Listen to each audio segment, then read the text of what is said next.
At the beginning of 2026, Premiere Pro added the Object Mask tool. Now, if you've ever struggled with masking objects, either manually or you've tried rotoscoping in After Effects, this tool is going to save you a lot of time. But there are a couple things that aren't quite obvious right at first, so I'm going to walk you through it step by step. So before, you either had to use After Effects or another program in order to, track a subject. But now, instead of manually drawing masks in Premiere, it just does it automatically for you. All you have to do is select your Object Mask tool and click your subject.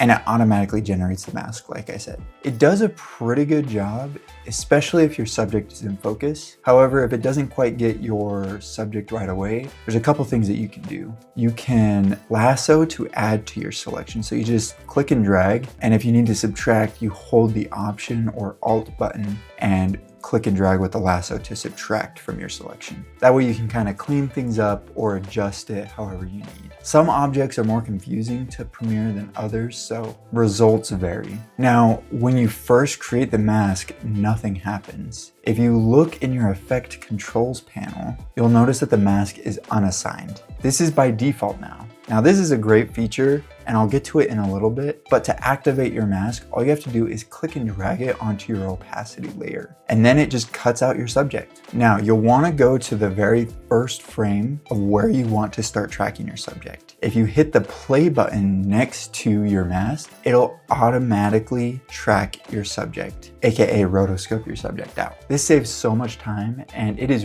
really, really good from the times that I've used it. Now, there's also additional features within the mask. These are pretty typical, not necessarily new, but you can feather the edges, you can expand the mask, you can change the opacity of just the mask, or this one I probably use the most is invert the mask. Now, I mentioned with the unassigned mask, it's a really nice feature because you don't have to drag it just onto your opacity layer. You can drag this onto other video effects. So if you want just your subject or your mask to have a specific effect, you can do that. For example, if you want a specific color for whatever you selected, you can color just that object. I mean, you could do that before, but now it's so much easier.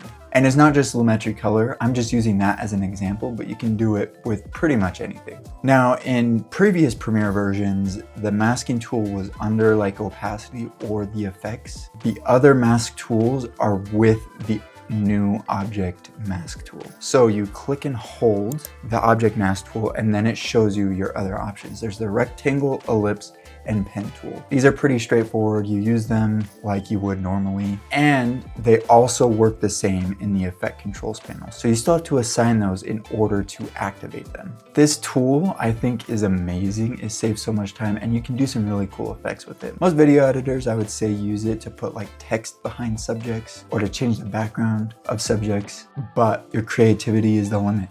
The great news is it's probably just going to get better and better because it's brand new and it's already super good. So if you're doing any kind of subject isolation, you should definitely be using this tool. If this video helped you out, make sure to like and subscribe for more tutorials. Or if you're tired of handling this stuff, feel free to reach out to us at Creatorluxe.com and we will help you with your videos.